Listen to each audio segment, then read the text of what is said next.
This recording. conference will now be recorded. And like I'm trying to do, use your outdoor voice so that the people online can hear the conversation. So that being said, I'll call this meeting to order. It's now 9:34. The first item on the agenda is an opportunity for public comment. If there's anyone here that wishes to speak, raise your hand. If there's anyone on the line, contact the tower by sight, sound, or signal. That sounds like a no. So we'll move on to staff update. That's pages 6 to 7 in your packet. I'll turn it over to Hope. Hi, good morning, everyone. On the screen, you can see the next upcoming KTMPO meetings until the month of December, when we will hopefully lovely be meeting again on December 13th. I do want to highlight that we are pushing back the time of this meeting to 2:30 on that same day because policy board has voted to move their meeting to that same day in the morning. So we are shifting this one back to 2:30. If that doesn't work with anyone, please reach out and send me an email and we'll do our best to work out a time or another day if you have to. But we wanted to try and get this meeting in for the end of the year before Christmas. And so this was just going to be the best day and time to do that. Some other updates is the TIP project scoring update. Policy board did vote for BPAC to score the livability projects for the upcoming TIP update, which is great for us to have our voice really heard on those projects. We're not really sure how that scoring process will work for us doing it, but emails will be being sent out in follow-up for that. It might be at our next meeting we're doing it, or we send it out, like a lot of the projects we'll send out before the next meeting and have y'all at least review them and then talk about them in the meeting. What else with that? I would say if, what we've done with TAC in the past is once the cities or project sponsors submit their projects, all those packets go to the NPO. That goes to an online Dropbox. The staff will send out the Excel spreadsheets for the scoring and the link to the packets. And of course, you've got the reference to look at the scoring criteria. Then you can go through for the subjective scores and assign your values of whether you think that project meets the goals of the NPO in that particular category. And then you send that spreadsheet back to the staff. If you've got questions, you feel free to contact the staff. You may contact the cities directly. What are you trying to do with this sidewalk? You make your determination of how well it scores. And then you'll send that back to the staff. And I think what we talked about at TAC was that the BPAC scoring would be presented after the TAC does their scoring, then the BPAC scores will be shared with them as kind of a check on learning. So if there's a drastic difference in how BPAC scores the project versus how the technical advisory committee looks at them, then that can maybe give them a cause to go back and look, did I score this project accurately? Should this project be given maybe more priority because of the input of BPAC? So that was the general consensus when we added this to the scoring process with TAC. Thank you for that. Next up for updates is the Safe Streets and Roads for All. The KTMPO and SITCOG and in partnership with Cordell County are working actively on that. There will be more of an update coming in the local updates later in this packet, but I just wanted to throw a mention out there for it now. And if y'all are in any meetings that mention this or are working on this, please let them know to jot down that time because that really adds to our match requirements, whether for your county or for us. It's really beneficial and helpful for us to meet that match requirement. And then the other updates was TxDOT held their BPAC meeting on July 21st. A few of the key things that they went over was the statewide active transportation plan that they are moving forward to try and get a Texas-wide active transportation plan in place, which is really exciting, especially for bike trails and just being able to have walkability. And then the TxDOT district plans, those are for 4 set places. I can't remember off the top of my head the 4 places that TxDOT's actively creating plans for those 4 places to see how that goes for them locally, which is also really exciting if it turns into a whole program. But right now it's still just a pilot program. And then their next meeting will be on October 27th. So in a few weeks, they'll be meeting again for their last quarterly meeting. Do they have the online component like we do? Yeah. Yep. And I have a link right now in the packet to their meeting agenda, but you just type in text.bpac and it'll take you to their webpage, and it has it at the bottom of the webpage, their meeting dates and all of the follow-up information, just like we do. Okay. And then lastly, for staff update, I have the air quality readings for the month of August are at 77 and 76 parts per million respectively. That's all I got. So if anyone has any questions, please let me know. Have any questions for staff on the staff updates? Hearing none, then the next item number 4 on the agenda is an action item regarding approval of the minutes from the June 14th, 2023 meeting. And that is pages 10 to 12 in your packet. If there's any questions on the minutes or any corrections that needed to be made.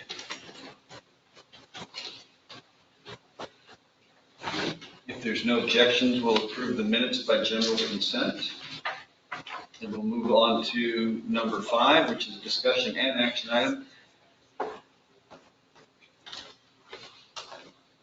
Do we still have to do it on? Yeah, well, let's just do it so that we're not, okay. I can learn my parliamentary procedure. So if there's no objection to general consent, all in favor, say aye to approve the minutes. The motion passes. Thank you. So the next item is the discussion and action item for officer elections for FY24. And this is page 14 in your packet. I've been the chair for 2 years, so I'm termed out. Thank you for your service. Yeah. Thank you. Yeah. So Thank you for me putting up with me. yeah, so Jason has been the chair of BPAC for the last 2 years, and this past year we had Miss Kara as the vice chair. She is still eligible for being vice chair again. There's also, Jason's also eligible to be vice chair. You just can't be chair this next year. We have had some interest. Yes, I casually had a conversation with Gary from Sun Country Cycling, and so is that something they're still interested in, Gary? Yeah, but I think I need to charge Jason to see what I'm getting into. Oh, it's about 20, 30 hours a week. No. So normally he just gets a couple annoying emails from me That's right. every so often. Oh, I like that. And vice versa. Yeah, and vice versa. Staff does most of the support and, Yes. and all of the hard lifting. All the hard labor is mostly us.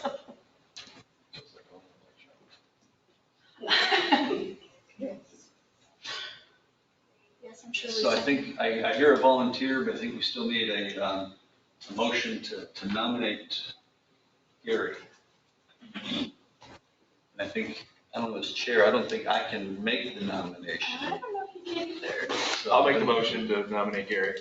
There we go. Thank you. Here, Oh, I second. didn't know that guy, he just threw me under the bus. Nice to meet you. Can I get a second to the motion? Second. There we go. So we have a motion and a second to nominate Geary McCabe as the chair of BPAC. All in favor, say aye. Aye. I guess. Any opposed? A little bit. No opposition, the motion passes. All right. And we'll take a nomination for vice chair. And as Hope pointed out, Kara can, since she's not here, we can throw her under the bus since she's not here. You can. She is up for it. And if, as you pointed out, I'm eligible, I'm happy to sit in as vice chair. It's up to the board. So Kelly, welcome. Thank you, sorry to drag in late. It's okay. We just Right at the good time. chose Gary as the new chair, I'm all in favor of that. okay? Any ideas for vice chair? I appreciate your participation. Kara was previous chair, right? And she's eligible to serve another term. Yeah, sounds like two more than qualified throw somebody under the bus here. Do you need a motion? I think we do need a motion. You need a motion for one or both, or? Just for Just for one of them. one of us to be vice Yeah, chair. so you can I'll either, make a motion for Kara. Okay. Get a motion for Kara. Can I hear a second? I'll second it. Got a second from Gary. All in favor, say aye. Aye. Aye. And the motion, any opposed? None, and the motion passes. So congratulations. So the next item, number 6 on the agenda, is a discussion item regarding presentation on Ghisallo Cycling Initiative. If I've mispronounced that, please forgive me, correct me when it's your turn. For everyone online, there is a link in your meeting packet, and Dominic's going to put a link in the chat for the online. You ready for? Thank you. So we will turn this item over and have a presentation.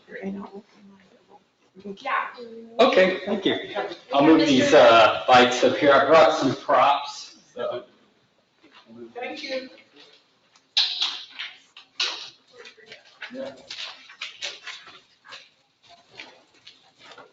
Jake, can we give you a brief introduction? Yeah, of course. Go ahead. All right.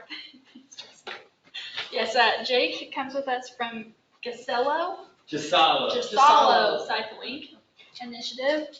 He serves as the Special Projects Community Coordinator for them, a nonprofit focused on transportation, navigation, and exploration while purposefully developing opportunities, access, and equality for all ages and abilities in Central Texas. Jake is a Texas State University graduate with over 8 years of experience while working in cycling education, community outreach, and advocacy. So, thanks for coming, Jake. Yeah, thank y'all for having me. So, do I push this? Yeah, you should hit the next All right. button, face it kind of that way, This way? like towards that computer over there. There we go. All right. Yeah, thank y'all again for having me. My name's Jake Boone. I work with Ghisallo Cycling Initiative. And I just have a quick presentation for y'all. So, okay. So Ghisallo Cycling Initiative, how we build community through cycling. So some of the things I want to talk to y'all about, a quick overview of a presentation. Who are we? Who is Ghisallo and what do we do? How do we partner with community organizations to create programs? And we'll examine how Ghisallo tailors our programs to people of all ages and abilities to meet the needs of our community. A few goals for this presentation. We'll understand how to encourage people of all ages and abilities to participate in bike programs, understand barriers to entry and how to use education and community to overcome those. And we'll brainstorm bike programs that could work in your community. So who are we? A little bit about us. Ghisallo Cycling Initiative is a 501c3 nonprofit. We provide bike education and encouragement to people in Austin and San Antonio. So our mission is to enable historically underserved populations to access their interests by bicycle. We lead a variety of programs for people of all ages and abilities. And these range from our Bike Start Learn to Ride classes with kids as young as 3 years old, all the way through our Golden Roller Senior Trike programs. Those are the bike tricycles we use. I believe our oldest participant was 95. So really people of all ages and abilities. We currently have 8 full-time staff and 1 part-time, with 6 employees in Austin, 2 in San Antonio, and 1 executive director that oversees both programs. And we also have a fleet of 900 bicycles. So this means that every single one of our participants, regardless of their personal access to a bike, can still participate. And then I have this video here. Do I have any? I don't think that one worked, but if you go, there's another one. Oh, There's a different video. It's at the end. the end. Yeah, it's the one with the trikes on it. Oh, okay. I think that one was a different video. That's okay though. Oh, we'll skip the video. You can still tell the story. Yeah. So I guess I'll open this up for discussion. What does all ages and abilities mean to you all? Well, I was particularly interested in the golden rollers and, like, we have a huge retirement community Mhm. here with our veterans. And so I was just, can you talk a little bit about what that looks like? Because Yeah, certainly, yeah. So all ages and abilities. So this could mean, seniors, people who are a little bit older, may not be able to ride a two-wheel bicycle. And then, you mentioned veterans. So you might have somebody who has an injury that makes it hard for them to ride a bicycle, or maybe somebody with a condition like PTSD who might benefit from the community aspect of having bike programs. So those are both great examples of all ages and abilities. Does anyone have any others? People with various intellectual disabilities that maybe have barriers to learning how to ride a bike. Yeah, so people with intellectual disabilities. So we run 2 different programs through our Golden Rollers that are specifically for adults with differing abilities. So a lot of people with conditions like autism, people with Down syndrome, and traumatic brain injuries, things like that, they can participate on programs. And with those populations, isolation is a real problem, just like with elderly populations. So the Golden Rollers Tribe program really brings people together, gets them active, and allows them to do something that that they're able to be a form of exercise. Okay. I think of the confidence level too, that there may be some folks that are happy to ride on a sidewalk or where there's a protected bike lane, but they're not courageous enough or aggressive enough to ride in traffic. Think of like your bike messengers that you see on TV shows. Yeah. That are zipping in and out of traffic, whether that's a good choice or not, that's a differing level of ability. They're going to use the road, use the transportation network differently based on those confidence levels. Yeah, that's a really good point. So ability doesn't necessarily mean like age or disability. It could mean just confidence level, right? Like you can have 2 people, one of them's been riding bikes their whole life, and another person just learned how to ride. And those, the same road isn't gonna feel the same to both of them. One might be scared, one might be fine with it. So that's another really good point.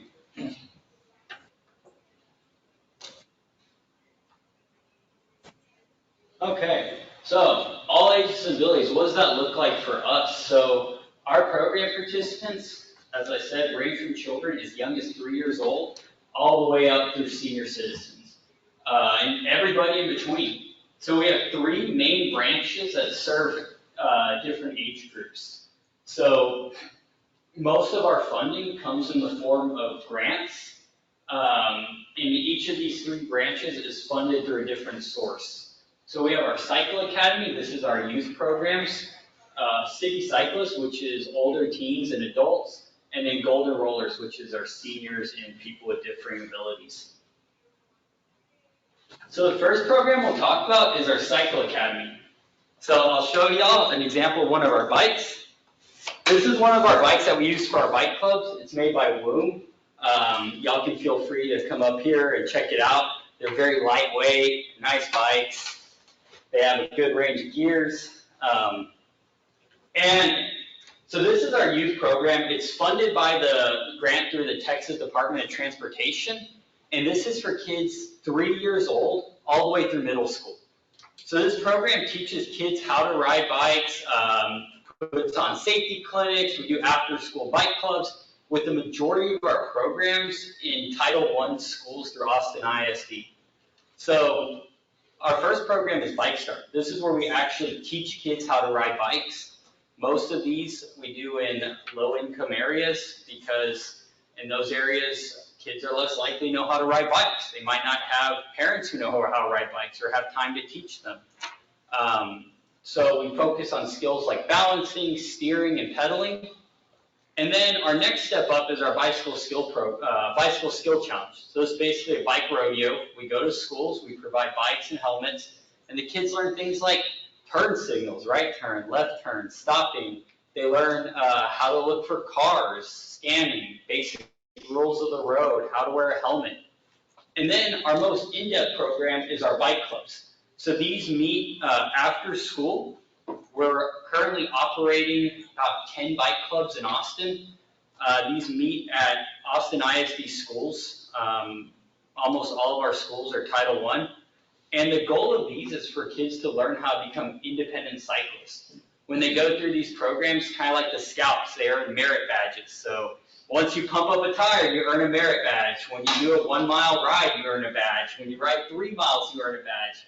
And by the end of the year, our goal is for them to be able to find a safe route, ride to school, ride to the park, go to the library, without having to necessarily have an adult with them. So our next program is City Cyclists. So City Cyclists is our adult education program. This is for adults, older teens, college students, anyone who wants to start making more trips by bike. It's very commuter oriented. And these are actually funded through the City of Austin Transportation Department's Get Their ATX program. So this is a program that encourages people to choose more sustainable forms of transportation. And some of our programs we do through this are the adult learn to ride classes. So you'd be surprised how many adults don't know how to ride a bike. We used to do them all together with the kids and adults, but a lot of times someone who's 30 years old might feel embarrassed learning how to ride next to a 3-year-old. So we exclusively do programs just for adults to learn how to ride. We also do our beginning city cycling clinics. So these are for adults who already know how to ride, but they're scared. So that kind of fits into what you were talking about, like, hey, I feel comfortable riding on a sidewalk or a trail, but I'm afraid to go out on the road. So we run through all the rules of the road, turn signals, basic bike maintenance. We take them out on a ride. We also do community rides. We host about 2 to 3 of these a month where we all go ride to some cool event. We're doing one in October called the Haunted Austin Rides. We're going to ride to like all these different sites downtown and kind of like a ghost tour type thing. We also do route finding where you can call us and say, hey, I work here and I live here. Can you help me find a safe bike route? And we'll make you a route and talk you through how to find a safe way to get to work. And then we do lunch and learn presentations. So we mostly do these with large employers where you show up, give a presentation similar to this. Sometimes we'll take them out on a quick bike ride. And then, so this is a video of our City Cyclist Clinic.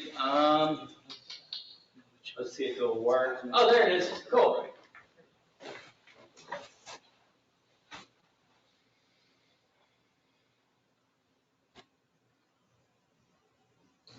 Do you know if there's sound with it? No, the audio's not working, but the. Oh, okay. Yeah, so it's just a testimonial, someone talking about everything that they learned during the clinic, but you can kind of see an example of it. She's talking about the confidence that she gained. You see her doing like stop signals.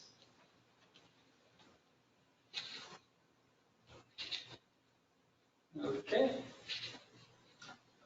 Whoop.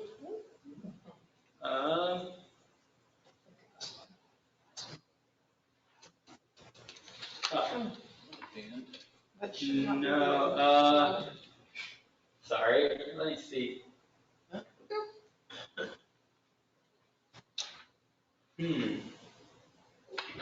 Okay, well.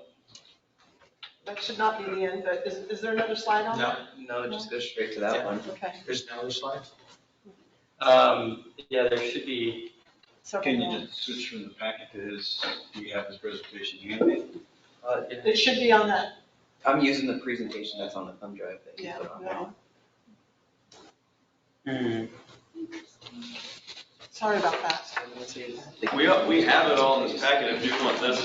Yeah. Yeah, we have it all. Yeah. His packet? Thanks, y'all. Sorry about No, it's fine.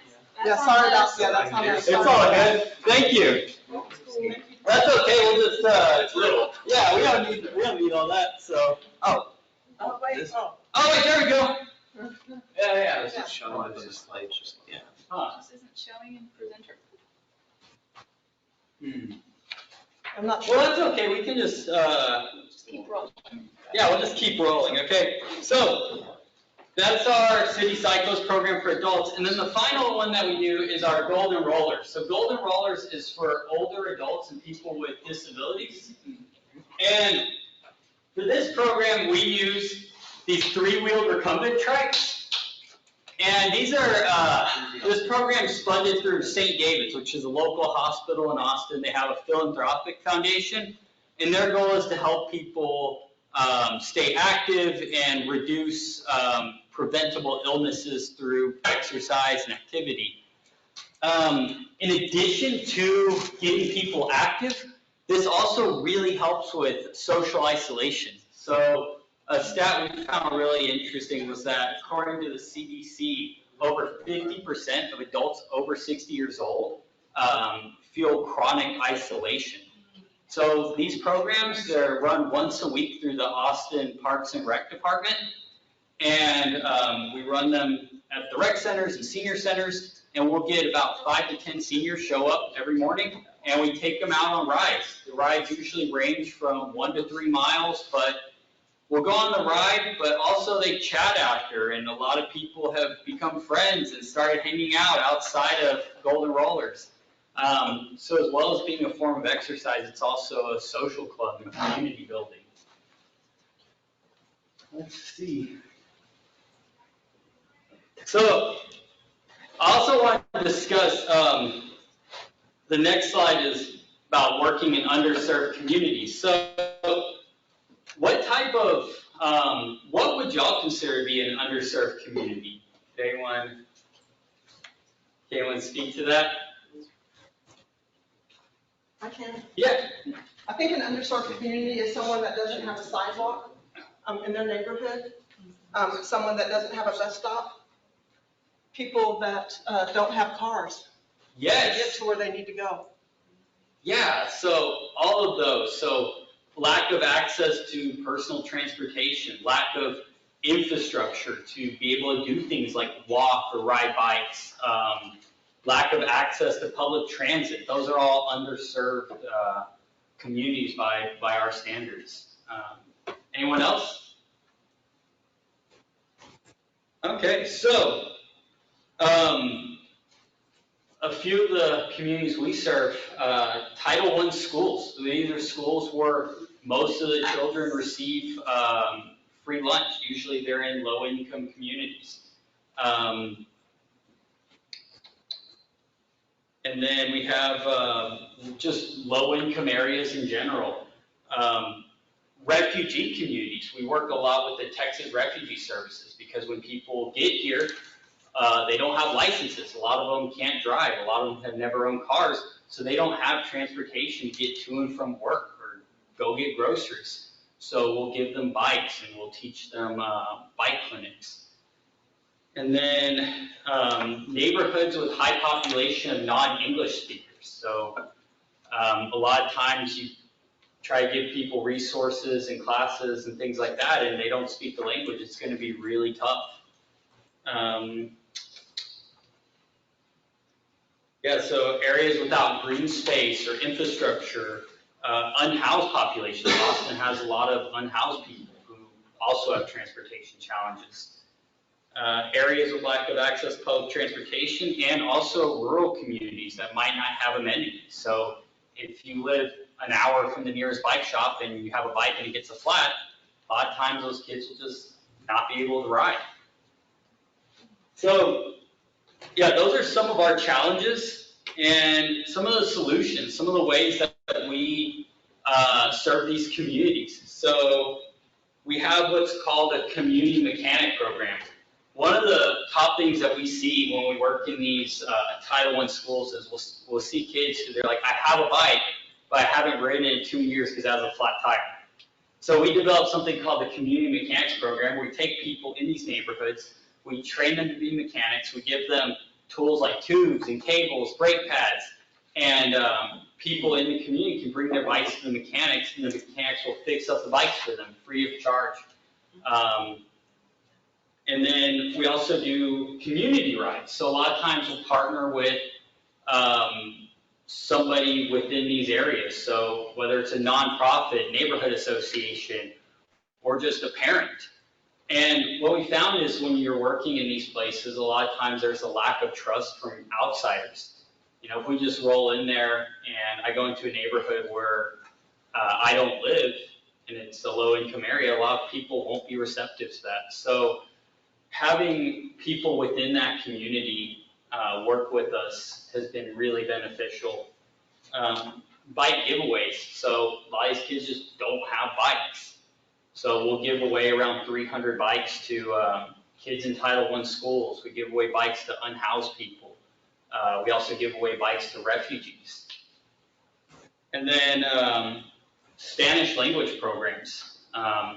Not all of our non-English speaking participants speak Spanish, but the majority of them do. In fact, the majority of our participants speak Spanish as a first language. So not only having Spanish staff, but having Spanish-speaking volunteers is really beneficial for us. So in addition to this, we also put on Austin's Bike to Work Day. So we started putting on Austin's Bike to Work Day in 2021. And this is a day where we partner with local businesses who run fueling stations. So they'll run these stations on the morning of Bike to Work Day, and cyclists will get free treats. So they might give out free coffee, free pastries, things like that. So it's a nationwide holiday. Most major cities in the country have some form of Bike to Work Day. And it's something that I think anywhere can do. You don't have to be a big city. You know, you just have to have local businesses and organizations that are willing to set up for a couple hours in the morning and hand out pastries or hand out coffee. This year we had over 50 fueling stations in Austin and an estimated 3,500 people participate in Bike to Work Day. Wow. So it was the largest one we had in the history of Austin and one of the largest in the entire country. So, congratulations. Thank you. So so just a few stats and feedback we got from our participants. So 83% surveyed reported that they now understand more about local and state laws for bikes and pedestrians after participating in our programs. 70% feel safer walking or biking after attending a Ghisallo event. 66% report being more aware of bikes and pedestrians while they're driving. So these are people who they went through our programs, they get behind the wheel, and they're a lot more alert and aware of non-motorists. And then behavior change, this is one of our big stats. 80% of survey participants say that they're more likely to incorporate biking or walking into their lifestyle after attending a Ghisallo event. So another thing that we do is called Train the Trainer program. So essentially what this is we go in places and train people how to lead programs the way we do. So if anyone's interested in that, if y'all want to run maybe an after-school program like what we do, or start putting on community events, you can reach out to us and we can come out here and train y'all how to do things the way we do it. So final thing I'll do is I'll open it up for discussion on how can you utilize community programs to encourage sustainable transportation where you live?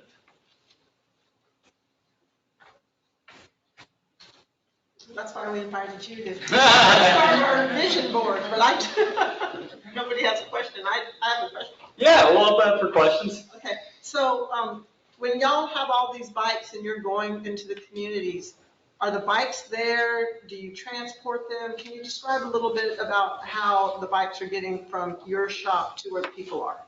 Yeah, so we have what's called base stations. These are shipping containers. These are located in various parts of Austin. I think we have like 15 base stations across Austin. So we put these at the rec centers, at all the elementary schools that we do programs at. So this way we're not always having to haul a trailer to get everywhere. We also do have a few trailers that are full of bikes. So we have a trailer that has about 40 of these Woom bikes in it. And we can haul that to schools or anywhere that doesn't have a base station.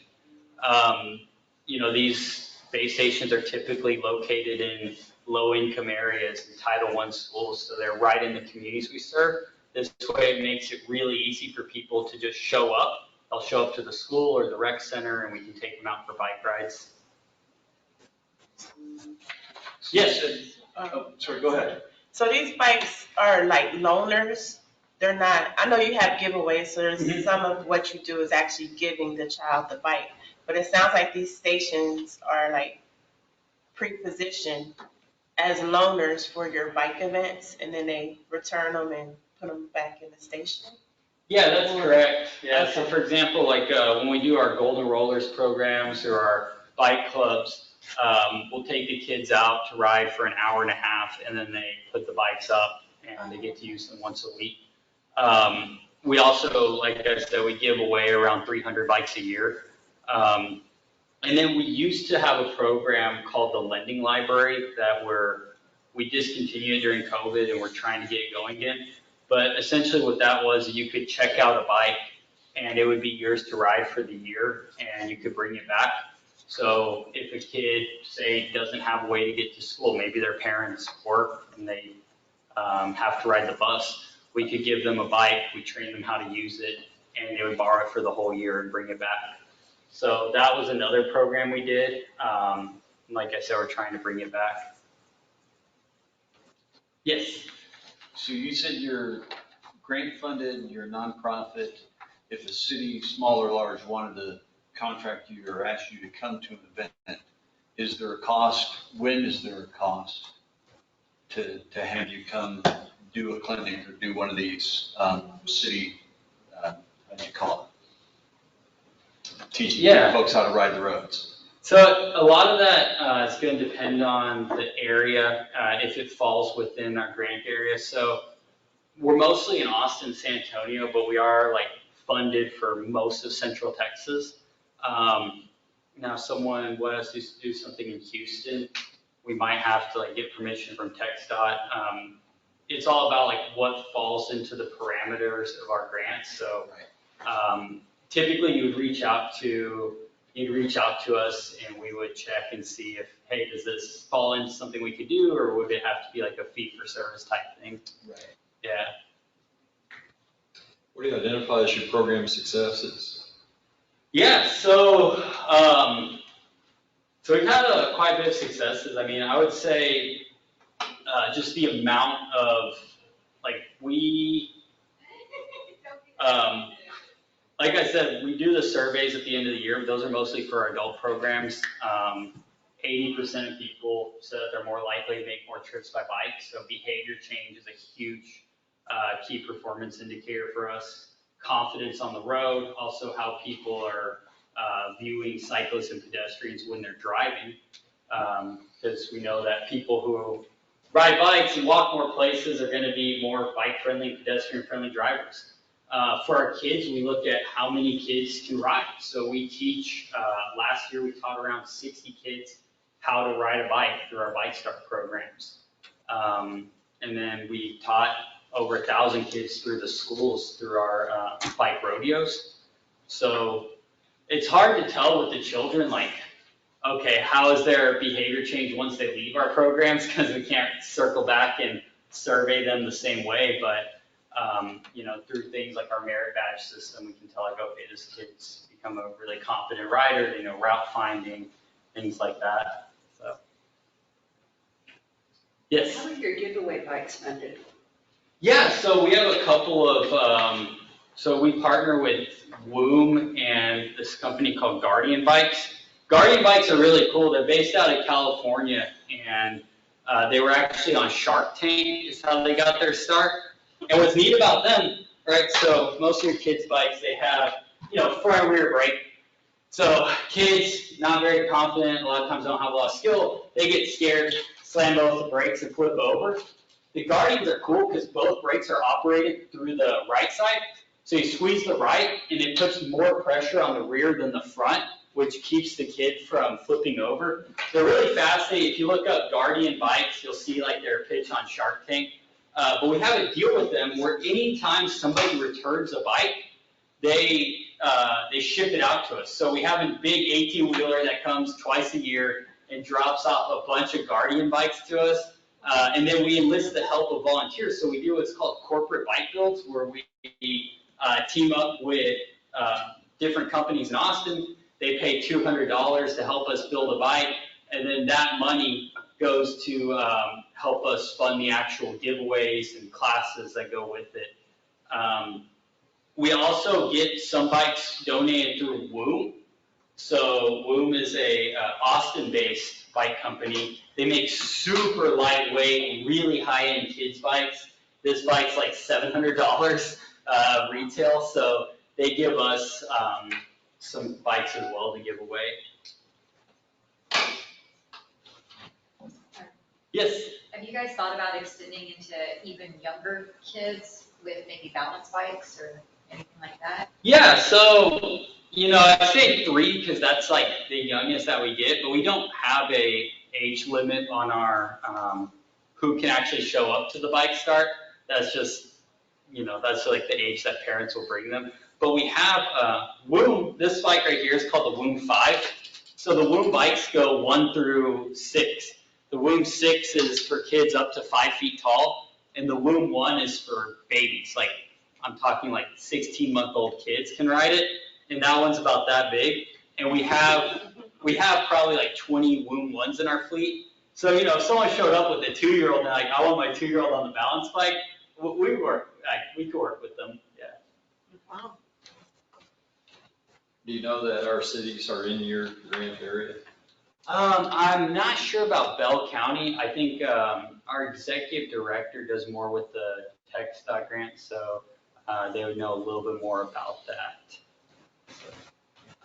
I want to say, I think it does. I think it's most of Central Texas, but we need to check on that.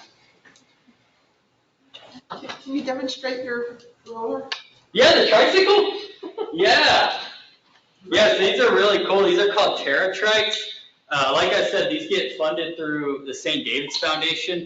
They are a little bit pricey. They're around $2,000 for a trike.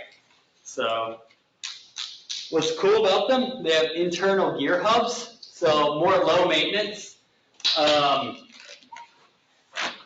then the way we teach them to get in them, they step through like this.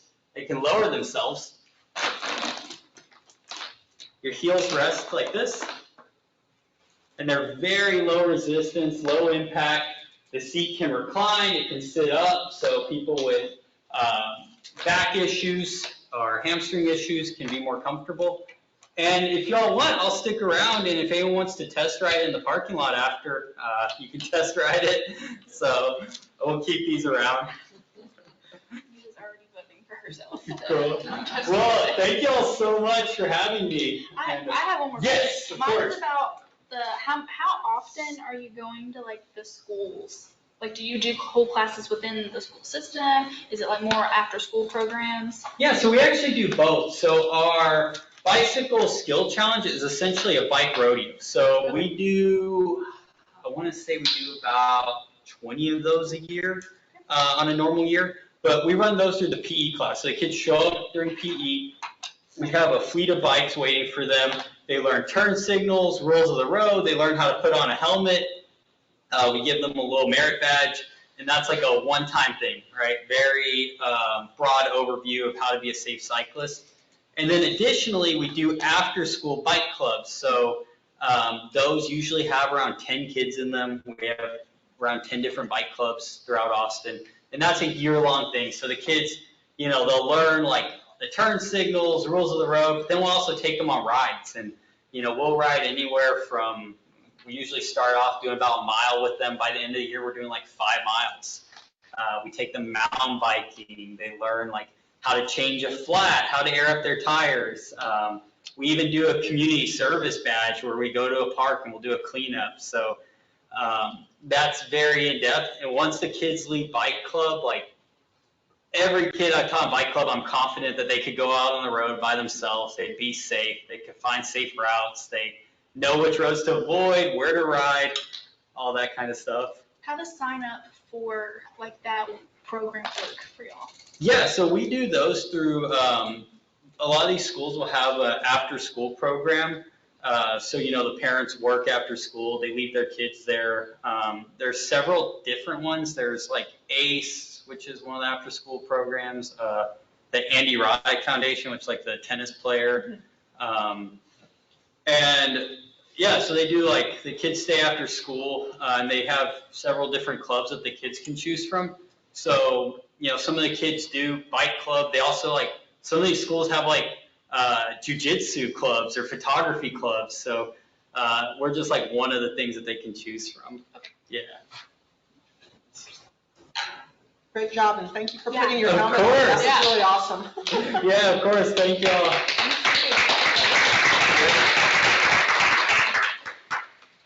I'm guessing that staff has your contact info, we can look you up if, Yes, it was in the has packet my on email. one of the slides that didn't come up on the screen.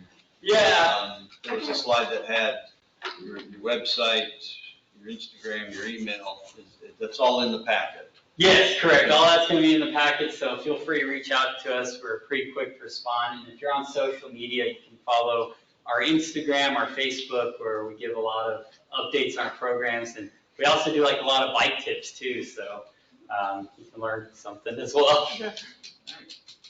Thank you so much. Of course. All right, if no other questions for Ghisallo, we'll move on to item number 7, which is also a discussion item. Presentation by our new chair of the Helping Program. I think actually, I might have just found an old one. Sorry, we flipped it. Oh, is number 8 Mr. Charlie? Yeah, Okay. sorry, you're not. Just Okay. joking. I'm grabbing that Number bullshit 7. last. Okay, so Charlie, you're up. Hope you want me to read his bio. Yes, please. Here's the clicker for you. In October of 2018, Charlie Ayers became part of the Central Texas Workforce Board team, assuming the role of Director of Industry and Education Partnerships. Charlie's main responsibility involves overseeing the implementation and advancement of the Student Occupational Awareness and Recognition Program, known as SOAR, and the Central Texas Regional Pathways Council. These programs are designed to furnish students with essential skills and resources, ensuring their readiness for the workplace and contributing to the growth of the economy. Charlie has an extensive background with diverse roles, including serving on the board of Central Texas Development Council, the Strategic Partner Education Advisory Council at Texas A&M University of Central Texas. And he's also been awarded the Partner of the Year with both Round Rock Independent School Districts and Killeen Independent School Districts. And on a personal note, Charlie aspires to be the kind of man that his dog thinks he is. Let's welcome Charlie. Well, thanks. I appreciate the opportunity to share with you a little bit about what's going on at your workforce board. The Central Texas Workforce Board encompasses 7 counties, just so you know what we're talking about here. And it's the same counties that are governed by the Central Texas Council of Governments. So it's basically from San Saba to Milam, and we stop at McLennan, and we stop at Williamson. There are 28 workforce boards across the state, and we like to think that Central Texas is the best one. But we're happy to be here. As you heard in the bio, I'm the Director of Industry and Education Partnerships, and I spend most of my time overseeing, managing the Student Occupational Awareness and Recognition Program, which is known as the SOAR program. We have a formal agreement with 13 school districts, and basically what we are doing is I have a staff of 7, and we are embedded in those school districts, and we are teaching career skills and career readiness, exploration, and preparation to middle school and high school students. So it's pretty exciting for the school district to have actual workforce development professionals that are doing the career prep and not necessarily a teacher. And the teachers appreciate it because they have more than they can do already. So it's a really good partnership. We're having a good time with it. Last year, we engaged just over 43,000 students in career sessions. And basically what that looks like is we'll go into a classroom and literally take a class period and maybe do a session on employability skills or career exploration or interview skills or resume writing, that type of stuff. But one of the programs that we do during the summer is we work with the school districts, and we've started a program called Wrenches to Wheels, Building Bikes and Building Skills. And that's why I'm here before you today. That's what got me on your radar, was someone heard about this and thought you might find it as valuable information. So we always enjoy sharing what we do with others. Wrenches to Wheels, Building Bikes and Building Skills is a program that we implemented that teaches students the importance of STEM education. And just so we're clear with all the acronyms, for those of you that aren't sure, STEM is science, technology, engineering, math. And STEM is becoming part of nearly every occupation in the world today, just because of how technology is starting to move across every type of industry and every type of occupation. So it's important for students to learn STEM while they're in school. Well, it's always been done in the past, and it's always a good thing, but I always like to try to find different ways of approaching challenges. Is we typically, you'll hear there's a computer coding camp this summer, or it's coding for girls, or it's robotics camp, or all of these types of technology camps. What we started hearing from our employers is the people that they're trying to hire do not know how to use a ruler, and they do not know how to use tools. And so I thought, maybe we take it back in time a little bit and start giving students opportunities to kind of get baseline skills.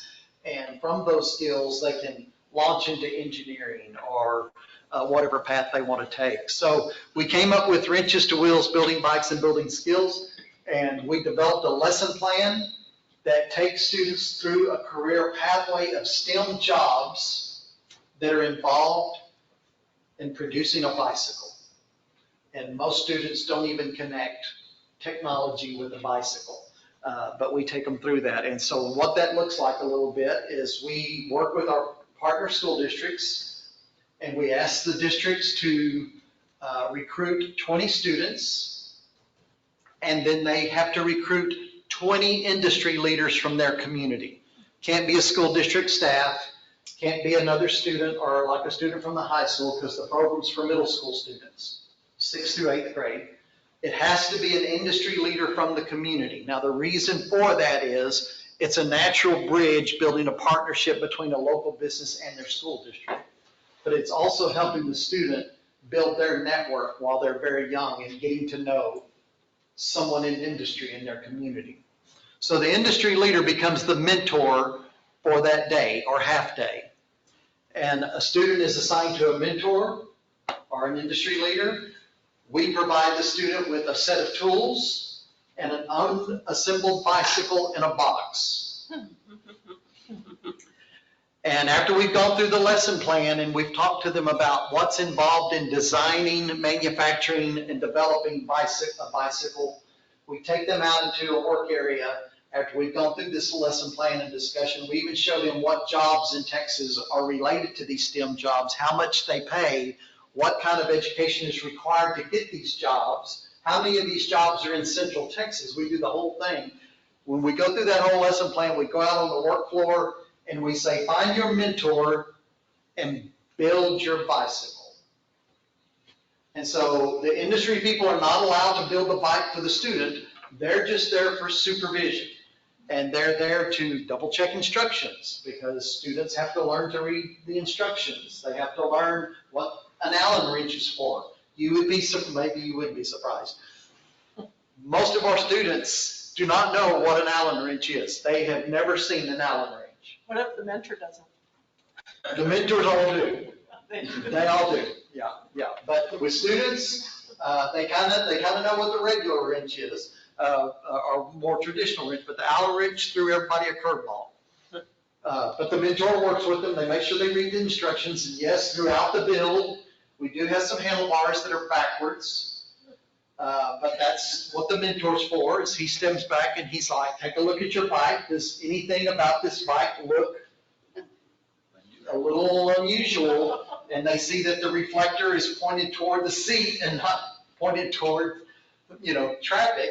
And so they were like, oh, is that on backwards? And they're like, yeah. And they're like, well, what do we do? Like, you have to take it all apart and correct it, put it back together. That's why we read instructions. And so it's very much a process for the students. They have a really good time. I have not been able to figure out if they have a better time than the industry partners have, but everybody learns from everyone. We had 4 school districts participate this last summer. It was Temple ISD, Killeen ISD, Coppers Cove ISD, and Evant ISD. Those were the 4 just simply because I shot out a notice to our partners and I said, this is a program we want to do. Who wants to participate? They were the first one to respond. We had a grant from the Texas Workforce Commission to conduct summer STEM activities. They thought we were going to be building robotics. Yeah, they thought we were going to buy these robot kits and build robotics. So we used our grant and we bought 80 bicycles and 80 sets of tools, and we did 20 students in each school district. Like I said, very, very interesting. It was very positive. It's part of the reason why I'm here today, because the word spread like wildfire. Even the news stations came out and did a news report on students building their own bikes. The icing on the cake is once they finish their bike, it's their bike. They keep their bike. What you built is yours. And so they take the bike home with them. Do they know this going in? They don't know this going in. They just think they're getting a lesson in STEM careers, and they think that this is part of the project-based learning, and this is a project they're working on. When they get through, they're told, that is your bike. As you can imagine, there's a million stories that come out of that. One child told us that just a month before, their bike had been stolen out of their front yard. And they didn't even know how they were going to get a new bike. Because what the deal is what we tell the school districts, the stipulations we give to the school districts is we try to model it after many of our workforce development programs. So number one, the students cannot have any disciplinary issues on their record. They cannot be habitually tardy in their classes. They need to be free or reduced lunch, because that usually captures a lot of the lower income students if they're free and reduced lunch. But as long as they kind of fall in those areas, they get to participate. So this young lady, her family literally was struggling with how would they even afford a bicycle now that hers was stolen. And so she never knew that she was building her own bike until she got it built. But many stories like that. I can tell you, I learned a couple of valuable lessons myself through this program. The first one is the difference between a rural child and an urban child. So at the bike build at the Wrenches to Wheels event in Evant, at Evant ISD, does everybody know where Evant is? Yes. Okay, so it's like right to the edge of the earth. When you get to Evant, after that, it starts getting a lot of mesquite trees and a lot of rattlesnakes and coyotes. Great community. Evant ISD is doing some awesome work out there. But this young man, 7th grader, he was building his bike. Man, he was getting after it too. And I noticed while I was watching, he wasn't really looking that close at the instructions. And I walked over to him and I said, son, you look like you know how to use a wrench. I said, have you built a bike before? And he said, no, sir, but I've changed the tractor tire. That's a rural kid. Because the urban kids just sit there and stare at the tools. What do I do with this? When's mom coming to pick me up? That's it. But that was kind of funny. And the other thing is, at the 11th hour at one of the ISDs, I got a call and they said, one of the bikes, because we shipped the 20 bikes to each ISD. We just had them shipped there, so we didn't have to haul them around. At the 11th hour, one of the ISDs called me and they said, we're missing a bike. We didn't know what happened. It was in our warehouse, but we only have 19 bikes. One of them is gone. I was like, okay. So I thought, well, what I'll do, just to be safe, I'll run to Walmart, I'll buy a bike, I'll throw it in the back of my pickup truck, I'll take it with me. That way we'll ensure no kid will be without a bike. So here's what your challenge is.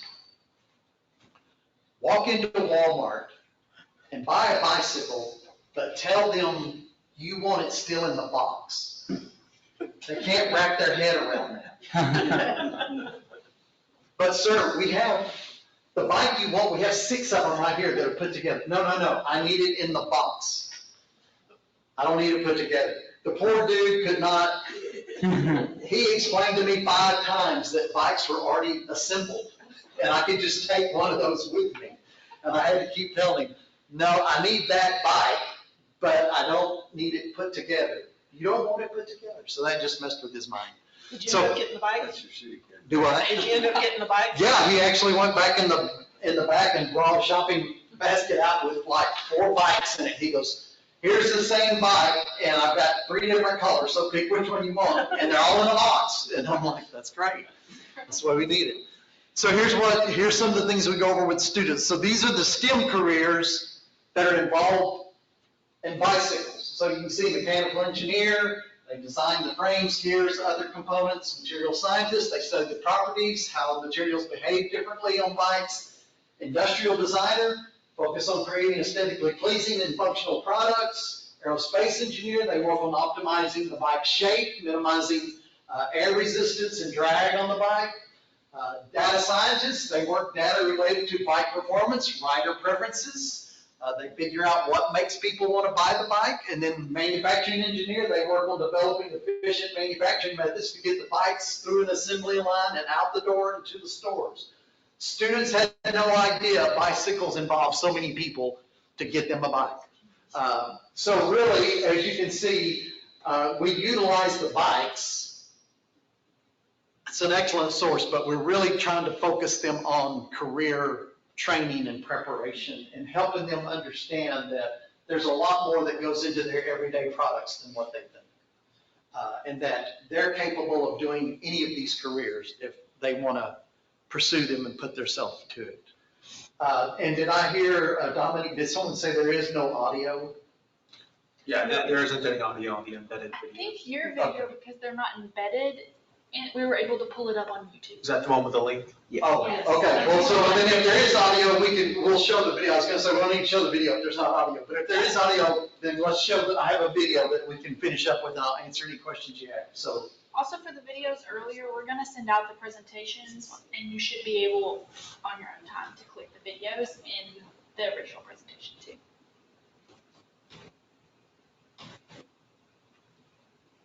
No. Oh, now video. Okay, so now the audio. All right, you can pause it. Well, we had it sound Can you earlier. turn the sound off on your computer, Dominic? I think that might be the issue. Okay.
So you can see it was close. Good, all right.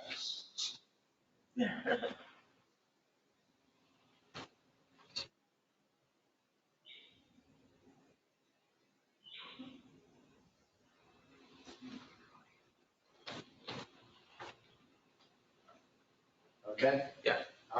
So you can see that it was extremely successful. The students got a lot of learning, so did the mentors. I will tell you one more interesting thing, because when I saw them, you know, do we have folks here from Sun Country?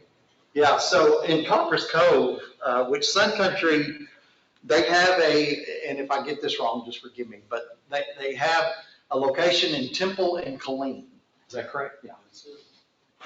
And Coppers Cove, I had sent the school districts a list of, here's what you need to provide, here's what we provide. And when we got to Coppers Cove, the school district was like, how do we pump up the tires? And I said, well, I mean, I said you need to have this whole thing's going to kind of go to pot if we build these bikes and then we can't pump up the tires. It just so happened that Sun Country was there participating at the Coppers Cove event.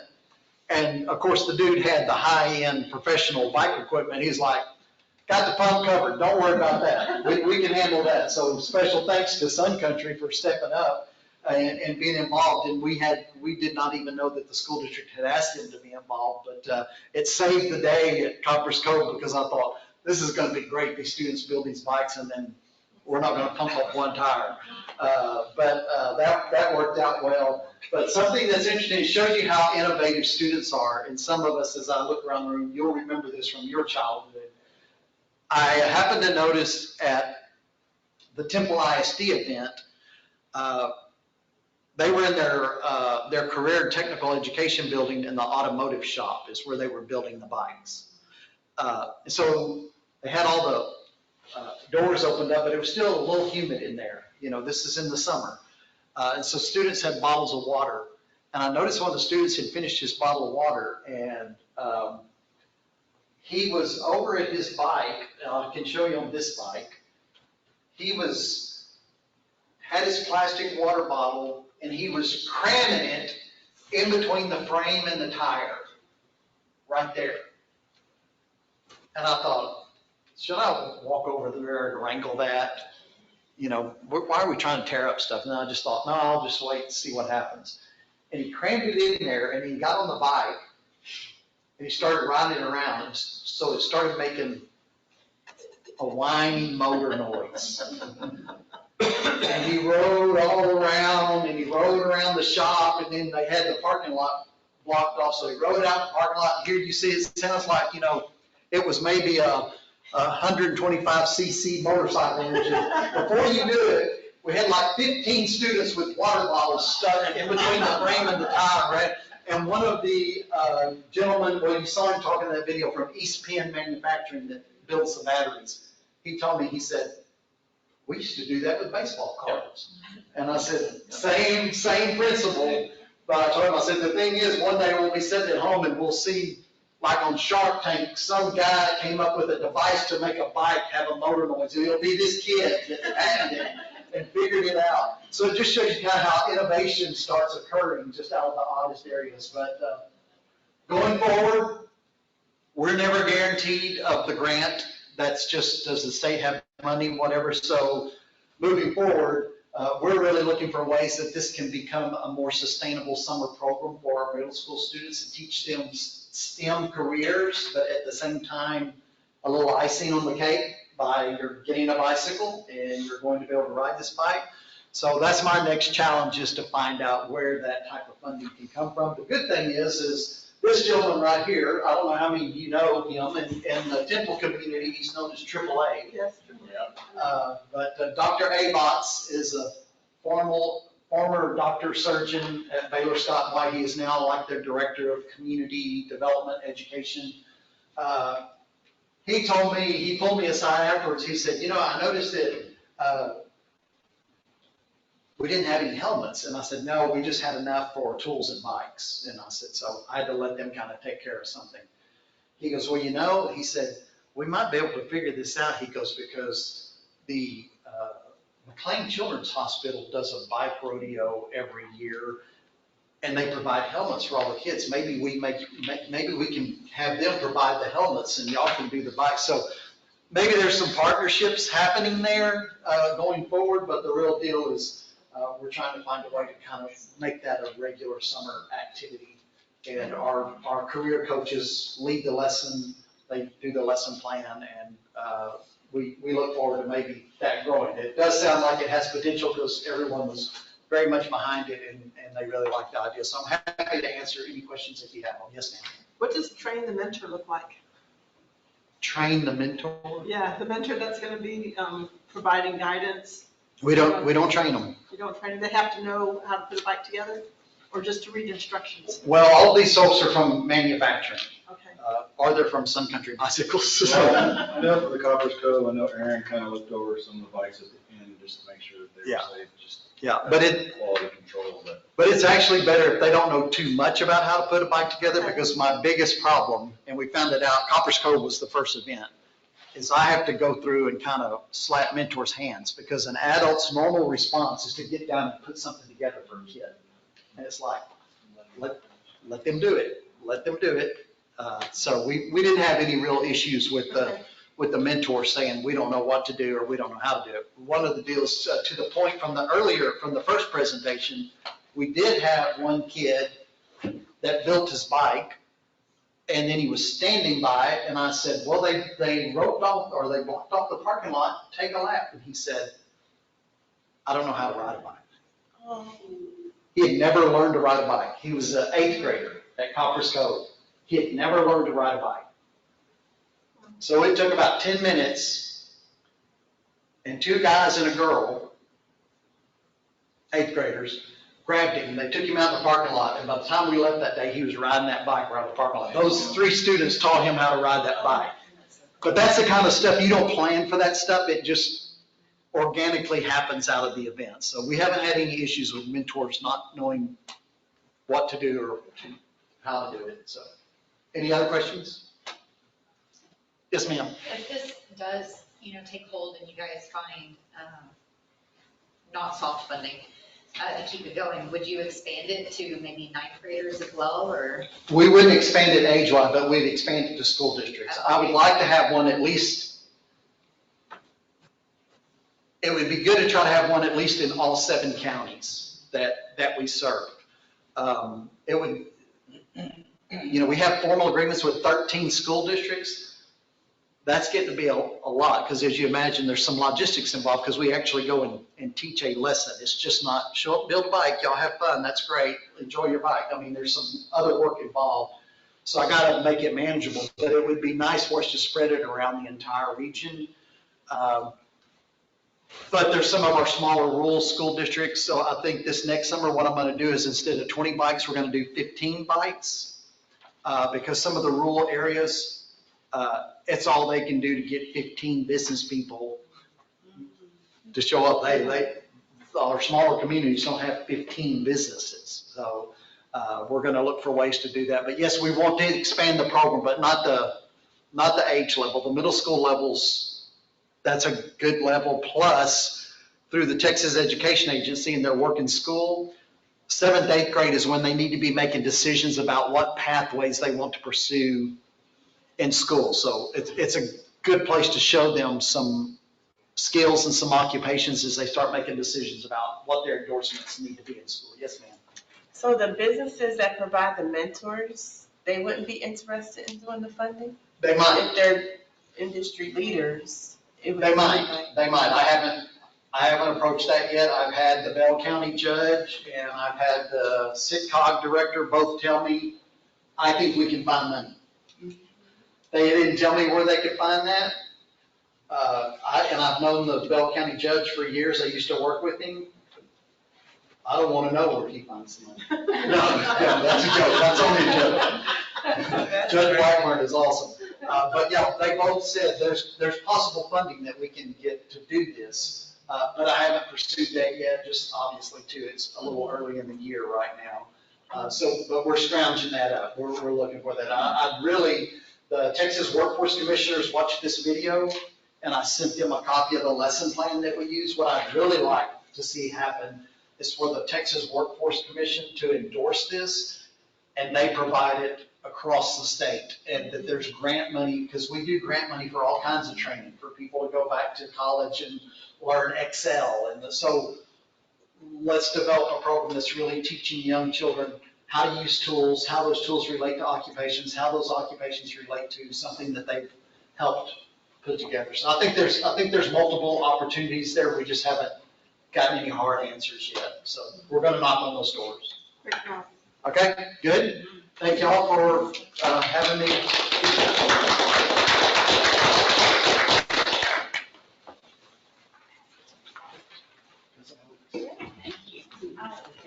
I don't know how to do this thing. Forward and back. Okay, sure. All right, so now. Is it me this time? Yes. Now it's you. We're up to agenda item number 8, presentation of Geary McCabe on local cycling programs, pages 26, 27 in your packet. Yes, and Gary is the owner of Sun Country Cycling in Temple and Killeen since January of 2020. The shop has been around for 30 years. While he is the owner, his wife, Lisa, of 25 years, is the boss/store manager. He has over 31 years of experience working on bicycles, with 10 of those being in shops. He's been a mechanic in Sierra Vista, Arizona at Sun and Spokes, and managed Fairwheel Bikes in Tucson, Arizona, and now at Sun Country Cycling. Gary has over 38 years of riding experience in cyclocross.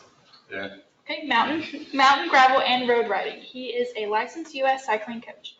Gary was raised in the Army as an Army brat, and in between working in bike shops, spent 21 years in the Army and served in Bosnia, Kuwait, Iraq, and Afghanistan. Thank you. Could you expand on that? I thought I did it short. Oh, Oh, yeah.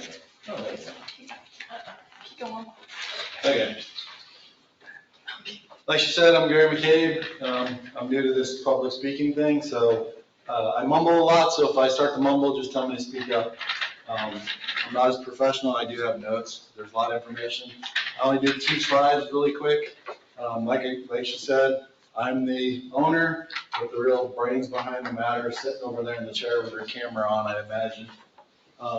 But from the first 2 presenters, I think I'm the guy that's trying to put all of it together all at once, because they hit a lot of stuff that we've been trying to do. So I broke it down into what we do.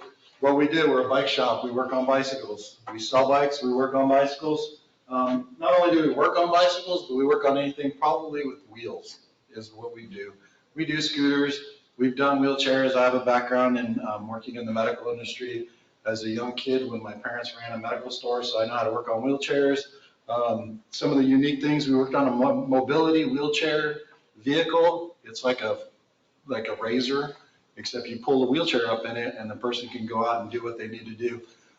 We changed the gearing out now, which was kind of interesting, dealing with that type of industry, and then just fun stuff like that. Like she said, all our mechanics go through certification through Shimano, through SRAM, and different industry leaders. All the bike companies, Specialized, Giant, Cannondale, Trek also has their own training programs, so all our mechanics are required to continue their education, go through bicycle mechanics, and just keep on progressing to the next step. At the Temple store, we do hire, as educational purposes, we usually hire 1 student per year the last 4 years. We didn't do it really during COVID, but we've kind of hired 1 high school student per year to work through the bike mechanics, because when they get out of high school, if they stay their junior and senior year work for us, they can go to any college town in the country and get a job at a bike shop. I can tell you right now, it'd be great if those guys stayed, because I could really use bike mechanics. They're hard to find and they're hard to pay, because as a small business, we don't have the funds that a lot of these corporate stores in Waco and Austin have, or Buc-ee's that pays $19 an hour to wash dishes. I mean, that's a pretty good opportunity. So, I mean, we cap out as a small business on what we can pay people. One of the things we have done is progressed into the running world. So our shop in Killeen and now our shop in Temple now carry running shoes. We carry Ultra and Brooks running shoes, which is an expansion into, we also do a triathlon market. We have a couple people from the triathlon community here. Lisa runs the triathlon team. Kibby's one of the triathletes. But we also do foot scanning. We're also on the Baylor Scott and White list for if you go into their hospital and you have shoe problems or foot problems, and they recommend you get your foot scanned. We also do foot scanning for, we're on their list as one of the few people in Temple, Bell County that can do that. Ride sponsors, there's too many to list, but I'll give you an example of, we not only do rides, but we help support rides. One of the biggest rides that we've helped build is the Bar Brewery ride. They started out with like 3 or 4 people, kind of like what we did, and then built from there. So Monday we do the Bar ride, then Tuesday we would do a gravel, and then Dana Peak has a mountain bike page, and they do rides. Wednesday, Lisa runs a swim clinic for anybody, beginner swimming to advanced swimmers. We just had a guy that used to go to the swim program. He did do this. No, he didn't. No, he didn't do it. He works, so he can't go. But we canceled this year because of like. Yeah, we canceled this year due to the drought in the lakes. We'll try to start it up next year again. But we also have kayak support. So for every 3 to 5 swimmers, we have 1 kayak. Thursday, we go back to Barrow.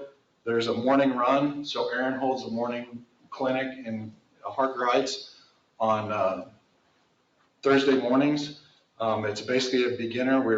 We're firmly into the grassroots program, which means we're not looking for that elite cyclist or that top level guy. We're looking for the same thing that the other 2 presenters were. We're looking for that entry person that either wants to learn how to ride or wants to get in a group and ride and get to learn how to ride, how to learn faster, how to breathe, how to spin, how to pedal, stuff like that. Friday's our chill day. Saturday we do a road ride, and then Sunday there's a community here, Women on Wheels. They open their group up. They're usually a little bit older crowd. They open their group up to men and women, and they do a Sunday ride that's a beginner ride that's an out and back course that runs on post. And I'd be amiss if I didn't mention the Bell County Outdoor Adventures. We've worked with them. They do different adventures around the community. That's what we do. This is who we are. We're community building. So like these guys talk about getting community leaders. We work with the VFW, Painting with a Twist. We work with 3T Winery. They sponsored some of our events. When you look at the Painting with a Twist, that second photo down, we actually held a Painting with a Twist at our bike shop. 3T Winery sponsored the wine. It's kind of a fun event that you can do. We do Warrior Brewery. We do runs with them. And then we also work with other community leaders like Gill Construction.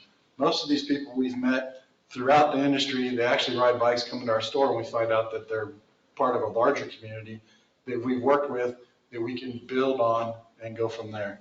One of our examples on community building and then mentorship going into that, we took a rider about 3 years ago from riding 10 miles at an 8-mile-an-hour pace. And if you've ever ridden a bike, that is considered a beginner level, entry level, really, really slow ride. For an advanced person, that's a very painful ride to ride at 8 miles an hour. But she went in 18 months, she went from riding 10 miles at 8 miles an hour to completing the Hotter Than Hell 100, which is actually a 102-mile ride, and she did it in sub 7 hours. So that's a pretty big deal. So we do a lot of mentorships with different programs. We work with the Temple, like they were talking, we work with Temple ISD, Killeen ISD. We're working with Baylor Scott and White in April to do, and you'll see the third photo down on the right-hand side. I should have just made the photos bigger. We do bike rodeos.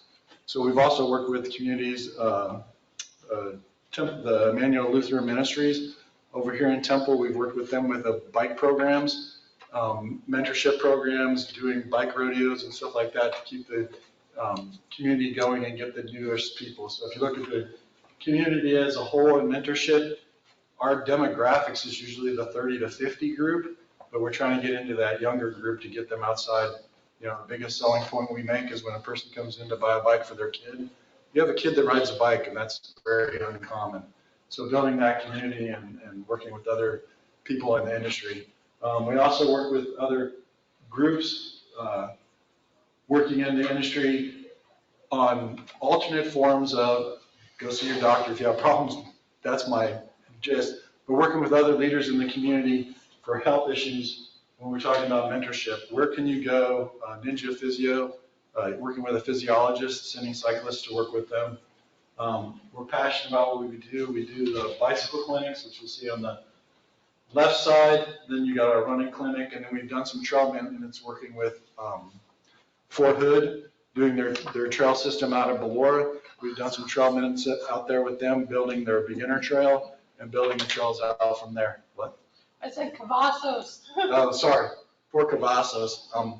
If you were stationed at the Hood, it's always going to be the Hood. Exactly. It's always going to be the Hood. So whenever people get that orders to go to Fort Cavazos, they think, wow, this is great. No, it's still the Hood. So working with mentor programs like that. We worked up in Gatesville, like you said, Cavazos. We work with the Soldier Recovery Unit. We do their bike repairs. They used to be the Wounded Warrior Program. It's now changed to Soldier Recovery Unit. We work on their bikes and they run a program that getting the programs to grow is the hard part. So getting their program to grow into bigger things and better things is what we're trying to do. And I'm like working with, I'm going to mess that up, but working with the other two people, those are the people that I need to get in contact with so we can grow this. We started doing rides and I'm jumping around. We started doing rides when we first bought the bike shop. We had 4 or 5 people. Now we have a community of about 30 to 40 people. And then on our special events, we end up usually between 50 to 60 people. We work with Women on Wheels. We work with the Waco Bicycle Club and other clubs throughout the area and just build that community, do supported rides like that. And then also Central Texas Race Series. This weekend, we're helping the people out in Nolanville do the Fox 5K run. We're providing the water support for that run. So just building the community as a whole, not as just a bike shop, but a community as a whole. I love the Wheels program, the Golden Wheels program. And then also, I've had a hard time getting into how to get into schools. So that was the other part of how do we get into more schools and build the programs for the kids to get on bikes. Coaching, I am, like she said, I'm a licensed cycling coach. I don't do much of it, but when we go out and we do these rides, we basically mentor the riders that started at 10, 12 miles an hour, and now they're average. We have riders doing 16 miles an hour, average speeds for 20 to 40 miles. So just mentoring that program to get these people to build on what they want to do. We have a triathlon coach. His name's Chad, and I'll just skip to the next slide because that's the easy one. So Chad is the crazy guy on the right. He's choking our head mechanic here in Temple. Chad's he's done about 10 Ironmans. He's a licensed triathlon coach, so he does triathlon coaching. We do bike fitting. We're just, we're a bike shop that's trying to build a community of health and wellness through our bike shop. The guy on the left, his name's Aaron. He does our running program. He also is a top age grouper at the Centex Series, and then usually top 5 runner at the Centex Series. The guy in the middle, he's going to be around for a little bit. He's our head mechanic. And of course, the pretty face in the front, that's my wife, the brains behind the matter. So I'm trying to get where these guys are at to build this community in Bell County. And that's basically what I've been focusing on. I don't know your name, but I know Keller got me into this. So this was a step to getting into the TAC meeting. That's, I think, it's next week. And then building on finding out how we can build better roads in a better community. I still like Fifth Street has the bridge to nowhere. So we're hoping that bike path gets done and connecting that community with, working on it. So my last plug, we work with Bar Brewing. They have their Volks Ride coming up, and then they mentioned the McLean, Scott and White is doing their October 21st, the same day as the Volks Ride. They're doing their community rodeo with the kids. Really good program. on the 21st of October. That's correct. Yeah. And then if you haven't registered, if you're a bike rider, if you haven't registered for the Borrow Volks ride, that's also going on the same day as that. And that's one of the big rides. That's the biggest ride in Bell County, basically. And they've got 4 distance options. You don't have to come out and do the whole, they've got 100-mile options, but I think the shortest one is 16. Yes. So and Borrow they've really started to do their thing around the cycling community. They do a running community, a cycling community, but they've really decided to do their ride based off of what Hotter Than Hell does. That's the biggest ride in Texas, is the Hotter Than Hell. I think they had 18,000 people or something like that this year. But they're really taking feedback. So like the 16-mile route last year didn't have a water stop or a bathroom stop. They've added that. So they're continuously trying to grow that into something that's going to be bigger. Unfortunately, all the rides have to go up the big hills in Salado. So that was the quick and short of it. If you have any questions, just let me know. I just want to thank you for everything that you do in the community, because I particularly have watched your community building skills develop over the last year. And I see it on your posts and the events that y'all sponsor. So thank you for contributing so much to our community. Yeah, and that's something that we do, small businesses. If we know a small business is in the building community, we give them recognition. Usually on Fridays, we'll do a small business. And it doesn't, you don't have to be in the bike industry. You can be in any industry you are, but you want to build that small business community. And that is something that I see in this community doesn't happen a lot. Small businesses don't interact with other small businesses. There's some meetings and programs and stuff like that, but everybody can talk, but who's out there actually trying to get it done? And that's kind of what I'm looking for. I am actually out there trying to get it done. So my name is Darlene, and I'm a race director for MK5K Killeen. That's in October. Yes, ma'am. So I've been speaking with Aaron, and so I think we need to talk, and the reason why, hopefully you're staying at the end and we can talk after. But Killeen, Syntex Race Series has been around for a while, but Killeen Parks and Rec used to do something called Hometown Hustle. Were you around for that? And I participated in that. We moved here in 1999, and we've been here off and on for 20 years, stationed in Fort Hood, another great place in the world. So yeah, it's kind of been off and on. Syntex, I don't believe it was here in 1999, but we've been trying to get really involved in that. I know Aaron's reached out and talked to you. Mm-hmm. But yeah, building that community, there's a huge running community here. But if we brought it all together, so Hometown Hustle is more like Amazing Race. So that's bringing the small businesses as checkpoints. So we need to talk, because there needs to be a run aspect, there needs to be a walk aspect, there could be a bike aspect. Yeah.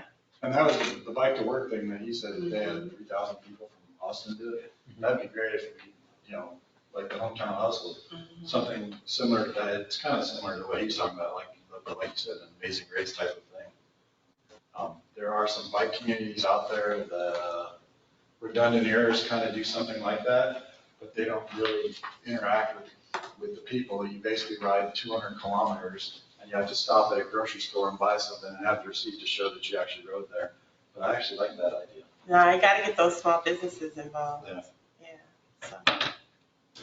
So hopefully he's getting with you and we're getting that sorted out so we can get that. All right. And then we brought in other standards. So like one of the races, we brought in Brooks running shoes. They'll come about once a year and do a Brooks running. You actually get their shoe. You run in their newest, coolest shoe that they've come out with. And it's kind of like a rental program. You leave your shoes there, you take their shoes, and then you don't want to caveat that. You don't want to steal them because they're the ugly model. They're just a plain Jane model. But you go do the run on their shoe, and then you come back and get your shoes back. So getting stuff like that to come in. I love what Ghisallo, did I say that right? Ghisallo. Ghisallo, I love the programs that he's doing and getting into some of the stuff that they do, the Golden Wheels, and then into schools. That's the biggest problem that I've had, is getting into, who do I talk to get into schools to help the kids' programs? And then who do we recruit to fix those kids' bikes? I mean, can I recruit a teacher? Is there somebody close by that will work on the kids' bike? And we run into that all the time. my kid hasn't ridden their bike for 2 weeks. How do we, because he had a flat tire. So we do, I'll go back one if I can. We do clinics, so on the left side, we do clinics, but it's mostly focused around adults. And if there's something like Ghisallo or like they did, where they go in a PE time and actually teach that, how to fix a flat tire to all these kids, they can ride their bike all the time because they know how to fix flat tires. And you'd be amazed at how many people don't realize that they have to pump their tires up probably once a week. So, yeah. Any other questions? On those clinics that you said are mostly geared towards adults, are those held at both locations or just at one? We have had, our main store is in Temple, and we've had best success in Temple. We've held a couple in Killeen. So the backstory is I bought the bike shop from a guy that owned it for 27 years. I fired the entire staff the day we took ownership of the business and hired Aaron. Actually came, I don't want to say Illinois, but I believe it was Illinois, wasn't it? Indiana. Okay, Illinois. He came from Illinois to come down here to work for us. So we've tried to build that program up there. We've actually held some stuff in Killeen. And again, it comes down to nobody showed up. So we went to lunch, went to dinner. So it's a matter of trying to find out where we fit in the Killeen community and building that. I know that the college had a program there once in Harker Heights, or the Recreational Community Center. I don't know if there's anybody from Harker Heights. Jimmy did something at the college once and only had like two or three people.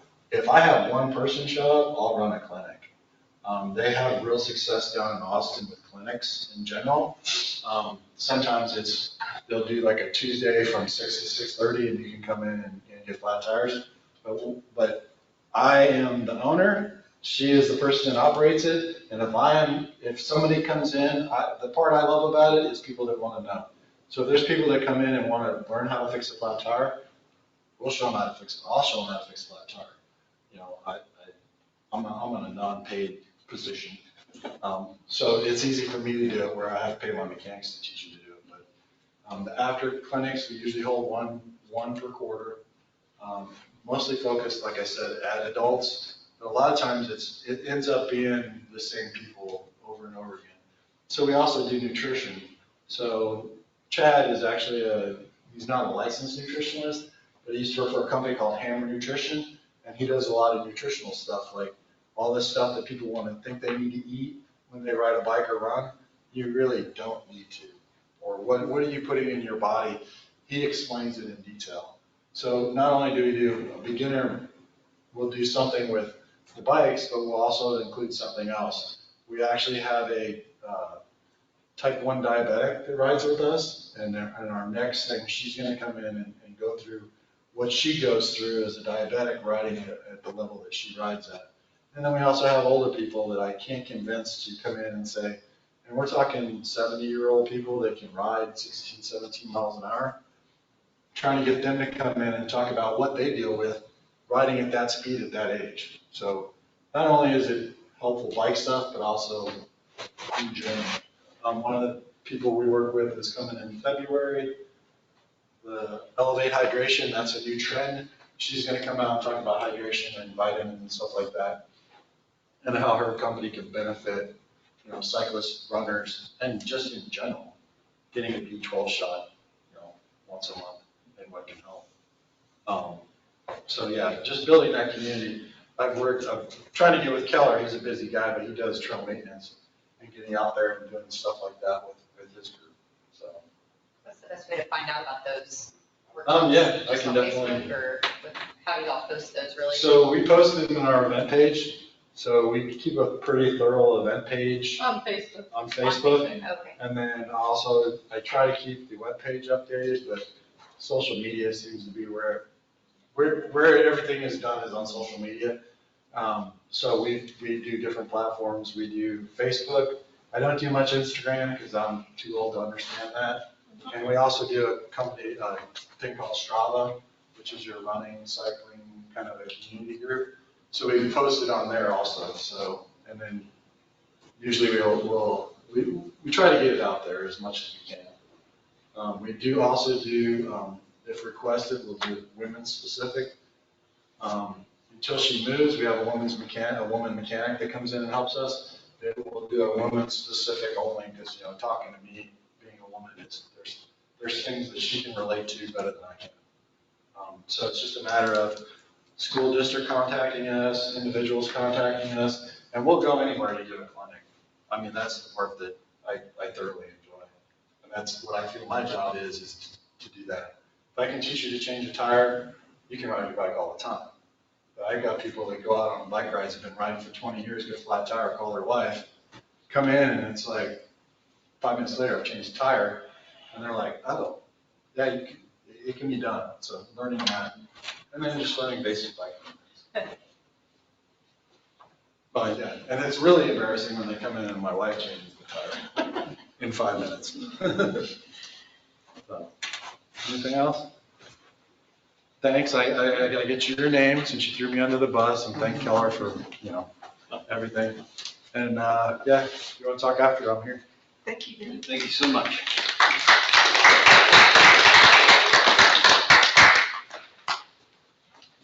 All right, so we are on to item number 9. Turn it over to Hope for a local update, or Zanita? Yes. For a local update on bicycle pedestrian activities. This is page 31 in your packet. Thank you so much. And Gary has already mentioned the McLean Children's Annual Bike Rodeo and Safe Kids Day. That's on October the 21st. And I recognize that there is a conflict with another major event in town. So, you can volunteer. I know they're looking for volunteers and looking for individuals who can put bikes together specifically and to host safety booths. Then also the policy board, they signed a resolution for the 2023 Walk to School Month, which is in October. And our emphasis on this particular month is going to really be educating safe routes to school. And something that we're going to be looking into is for 2024 is the National Pedestrian Safety Month, because that's also in October. We want to tie those together and integrate them and really do a more expanded program. So this year we will be doing the emphasis on social media. Encourage you to share those posts, get the word out. Safe routes to school is very important for our children in every subdivision that they live in. Also, we currently have a fitness-friendly business program on our website. It's sort of been dormant for the last couple of years, and so we're asking that the BPAC members begin the process of refreshing and strengthening that program. I'm going to be doing researching some best practices around the country and discuss options at the next meeting. But if you have any ideas of how you would like to utilize our fitness-friendly business program, something like what you're already doing, Gary, share your thoughts with us. And let's brainstorm to improve our business involvement in pedestrian and bike safety. And also, Hope had mentioned that our Safe Streets for All is beginning, and actually what we're working with the consultant, and beginning in December of this year through February 2024, KTMPO will be hosting 14 public engagement events. And what we want to do is we want to host some of these events we want to do pop-ups at activities in the community. So if you know a cycling event that's taking place, or a running event that's taking place, or a friendly family activity that's taking place that's going to have 200 to 300 people come, let us know about it, because we want to have pop-ups there and really start talking about safe streets for all and do some surveys to the individuals that are out in our community. Please provide us input on that.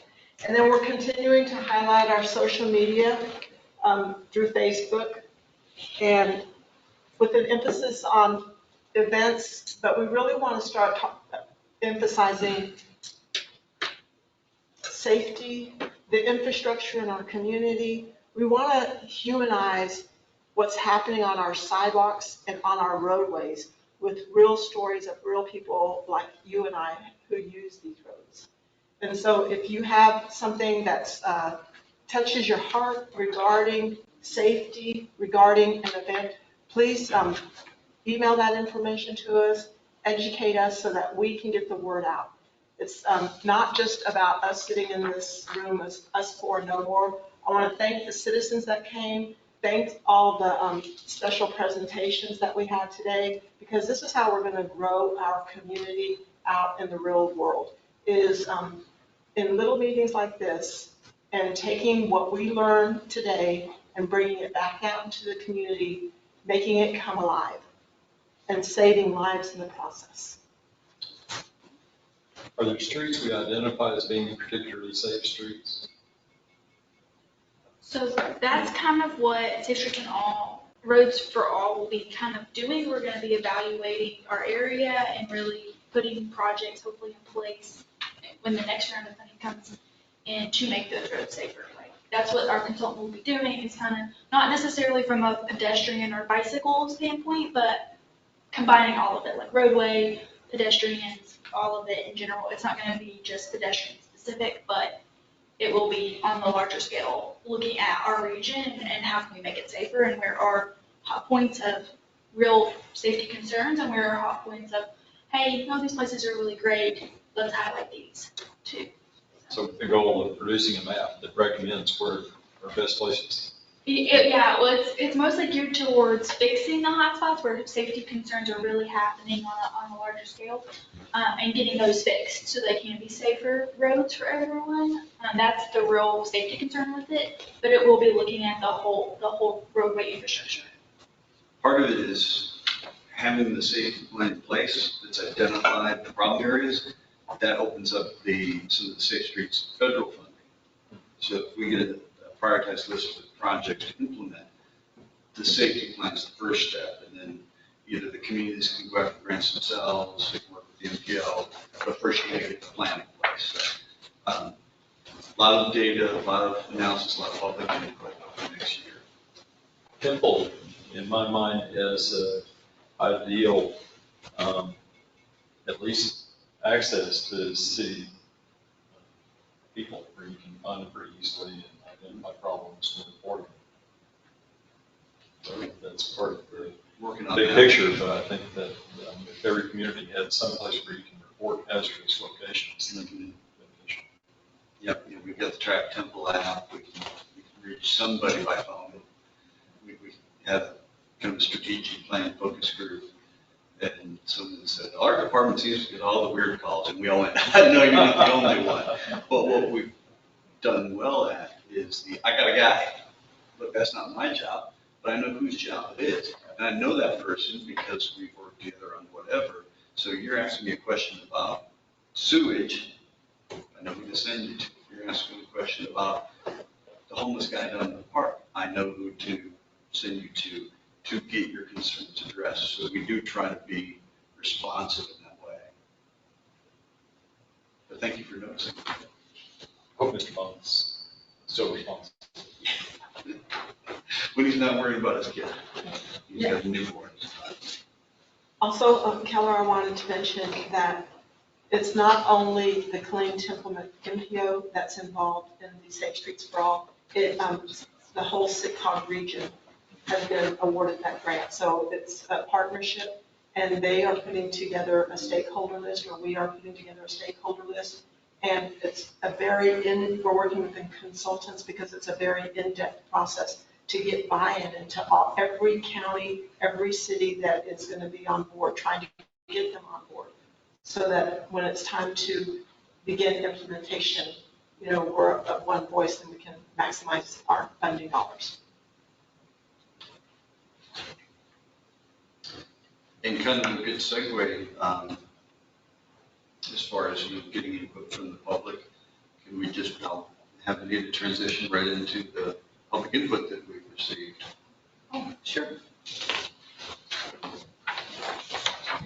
Well, we have several public comments on this reporting period, which I'm super excited about. The first one happens to be about the high-speed study that we had come in a couple weeks ago through the policy board. And it was a negative comment about the hyperloop. But any comment is a great comment because people are watching what we're doing and we're beginning to engage them. So we're thrilled about that. We also had an off-topic comment that didn't really have much to do with transportation. And we had two specific in-person comments. One citizen had a question about the westbound I-14, the lane closures. And that was actually in regards to the pedestrian barrier that they are constructing to keep people from crossing over I-14. I have a question on that one. How high is that barrier gonna be? I do not have an answer for you, but we can find out. Because usually when they do that, it's just a place for somebody to sit and wait. Because the barrier's not high enough to actually, what that's working at is to get people to stop running across the road. Right. So I know that Killeen Daily Herald had an article posted, and I shared that on our Facebook page. And what they showed is a cement barrier, then some type of strong, durable plastic barrier sitting on top of that. And it looked like it was over 5 feet tall. But I don't have specific dimensions on that, but we can get those for you. Yeah, we actually have those in Austin. I was on the Bicycle Pedestrian Council there when they built them. Ours are like 10 feet tall and sit on top of the concrete barrier. It's impossible to scale them. But yeah, it really cut down on the highway crossing deaths that we had in Austin. Because there were a lot. Thank you for sharing that. Yeah. But we'll definitely get those dimensions for you. And then the final question, a citizen had some questions regarding the lack of sidewalks in Harker Heights, in the city of Harker Heights, which we did not have an answer for, but we will be sharing this information with our elected officials in the policy board. And then Hope has one final comment. I was rerouted to an email I had gotten before by Mr. Keller this morning. Things can sometimes get lost in your email box when you're wearing multiple hats. But yeah, so I'm actually just gonna turn it over to him since he's here. I don't wanna say what he's not thinking. But he sent me some research to look into for rankings of cities for bikeability and walkability. I think it was mostly biking though, right? Yep. And so just interested in looking into more of that methodology and getting our name on that list, right? Is that what I'm? Yeah, ping you, Jason, I don't know if you remember or not. People for Bikes is a bike advocacy group nationally that ranks cities according to bikeability. And they have identified the superlative cities, but in addition, they've also identified the qualities of many cities across the country, including 10 or so in central Texas. I don't think, I looked at all of them, but Temple was not specifically mentioned as far as I know. They had a pretty sophisticated tool that I believe used geographical information systems to identify attributes of cities. I'm curious if we can use their metric to rank ourselves and use their metric as a guide to plan future developments. Hello? Did any of their, do you remember any of the tools they used to analyze the GIS look familiar or doable to you? Jason? It's been a minute since, we're going to talk about it. It's been a minute since I've looked at it. I know we've done some of that with our mobility plans, like level of stress. Yeah. To indicate whether there was a facility present and then whether it was built in such a way that anybody would want to use it, like the bridge to nowhere. Yeah. Right now that doesn't work, on a network basis. They had a, what they call a bicycle network analysis in their GitHub domain. Their GitHub domains. GitHub is just, it's a place where you pull software. You don't have to write the code yourself, somebody already wrote it. Right. I'll ping that to you again. They Yeah, had an please. analyzer called Broken Spoke Analyzer that they, I think, overlaid over various cities to get a ranking.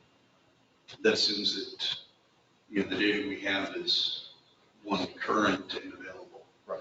And that's something that we've worked on as we put in new sidewalks, make sure that our GIS team is updating that sidewalk inventory. Yeah. and sometimes it doesn't get done in real time. There's a lag, and then they'll do, a big push. Let's clean it up. Okay, it's good enough for now. I would suggest that as a tool that this committee might want to look at to see where we stand at this point in time and see if there are obvious changes or plans that could be made to enhance our standing on that list and how we compare with local communities as well as how we can connect with local communities. Some of the local communities were fairly highly rated. Yeah. Maybe worth emulation.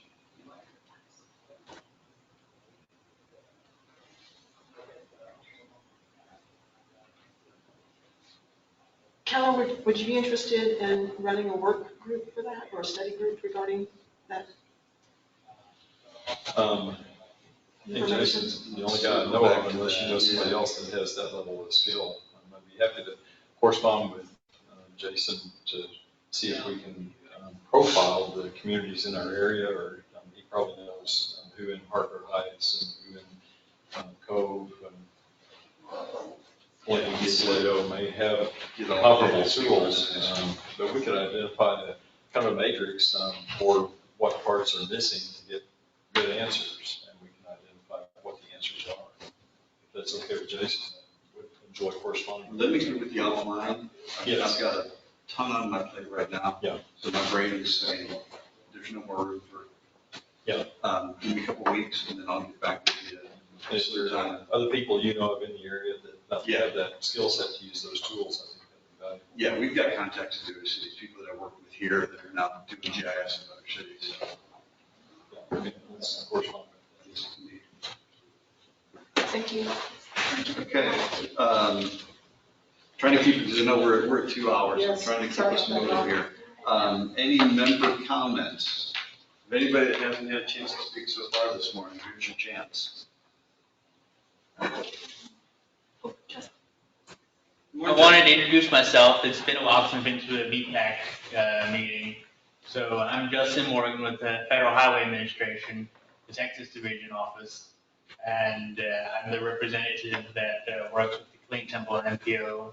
And I wanted to say hi and mention that if you have any questions about the grant programs like Safe Streets for All, or if you want some bicycle pedestrian best practices or anything like that, you can ask me and I'm happy to assist you with that. Thank you, Justin. Thank you. All right. Seeing none others, then our next meeting is hopefully described earlier, December 13th at 2:30 p.m. right here. If you want to be invited and you're not currently on the list, make sure you get your contact info to Hope and Anita. And if there's no other questions, I will call us adjourned. Thank you all for coming. Thank you for everyone who presented today. Great discussion.